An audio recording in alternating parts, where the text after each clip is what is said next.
अस्सलाम वालेकुम जी, अस्सलाम वालेकुम। क्या हाल चाल हैं जी आप सबके? मैं खैरियत से।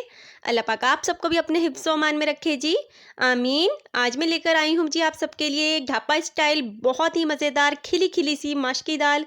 बहुत मज़ेदार बनती है, बहुत टेस्टी बनती है। और अगर इसके साथ जी हम तंदूरी रोटी घर पे ही बना लें, गार्लिक तंदूरी रोटी, तो बहुत मज़ा आ जाता है जी। बहुत ईज़ी रेसिपी आपके साथ शेयर करने वाली हूँ, टेस्ट में बहुत मज़ेदार होती है और same to same dhaba style में बनाऊंगी। एक बार लाजमी ट्राई कीजिएगा, यकीनन ये रेसिपी आपको बहुत पसंद आने वाली है। चलिए जी रेसिपी की तरफ चलते हैं।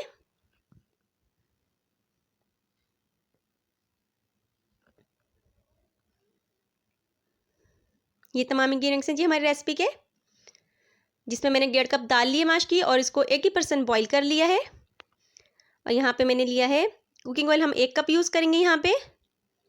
एक बड़े साइज़ का मैंने टमाटर लिया है, 5 से 6 अदद हरी मिर्चें चॉप कर ली हैं। एक मीडियम साइज़ का प्याज लिया है, 2 टेबलस्पून अदरक लहसुन का पेस्ट है यहाँ पे, 4 लाल गोल मिर्चें और कसूरी मेथी बहुत अहम इसमें है। 1 टेबलस्पून, 1 टीस्पून यहाँ पे कुटी हुई सुरख मिर्च, हाफ टी स्पून काली मिर्च है, 1 टीस्पून यहाँ पे नमक, 1 टीस्पून सुरख मिर्च है, हाफ टी स्पून हल्दी, 1 टीस्पून साबुत धनिया पिसा हुआ और हाफ टी स्पून जीरा हम यूज़ करेंगे। ये तमाम इंग्रेडिएंट्स हैं जी हमारी रेसिपी के। चलें जी कुकिंग स्टार्ट करते हैं। सबसे पहले मैं कढ़ाई में 1 कप कुकिंग ऑयल शामिल कर लूँगी। इसमें साथ ही मैं शामिल कर दूँगी प्याज, जो कि मैंने बारीक बारीक सा स्लाइस कर लिया है। एक मीडियम साइज़ का है जी ये, और इसको हल्का सा लाइट सा ब्राउन कर लेंगे हम। 2 से 3 मिनट लगेंगे इस दौरान हमें। ये देखें जी हमारा कलर बहुत अच्छा सा आ चुका है प्याज को। इस टाइम पे मैं इसमें शामिल कर दूँगी अदरक लहसुन का पेस्ट और इसको तकरीबन 1 से 2 मिनट पकाऊंगी ताकि अदरक लहसुन का कच्चापन ख़त्म हो जाए। साथ ही मैं इसमें शामिल कर दूँगी अपने तमाम ड्राई इंग्रेडिएंट्स, जिसमें सुरख मिर्च, पिसी हुई मिर्च, कुटी हुई मिर्च, साबुत धनिया, ज़ीरा, नमक और हल्दी शामिल है और काली मिर्च भी शामिल है। इनको एक दो बार चलाऊंगी और साथ ही में इसमें अपने टमाटर, जो कि एक बड़े साइज़ का, और 5 से 6 अदद हरी मिर्चें शामिल करके अच्छी तरह से भून लूँगी, थोड़ा सा पानी शामिल करके, ताकि हमारा मसाला जले ना, लगे ना नीचे। अच्छी तरह से हम मसाले को भूनेंगे जब तक कि हमारा तमाम मसाला अच्छी तरह से मिक्स ना हो जाए और अच्छी तरह से टमाटर और प्याज गल जाएँ। इस तरह से 1 से 2 मिनट लगते हैं इसमें। अच्छी तरह से हम तमाम मसाले को इस तरह से हिलाते हुए पीस लेंगे और साथ ही इसमें मैं शामिल कर दूंगी 4 लाल गोल मिर्चें। ये इस टाइम पे इसलिए शामिल करेंगे कि इस तरह से ये थोड़ा जूसी जूसी सी रहेंगी। अगर हम शुरू में डायरेक्टली घी में इसको शामिल करते हैं तो ये बिल्कुल से अंदर से ड्राई हो जाती हैं। देखिए जी मसाला अच्छी तरह से भुन चुका है। इस टाइम पे आकर मैं शामिल कर दूंगी इसमें माश की दाल।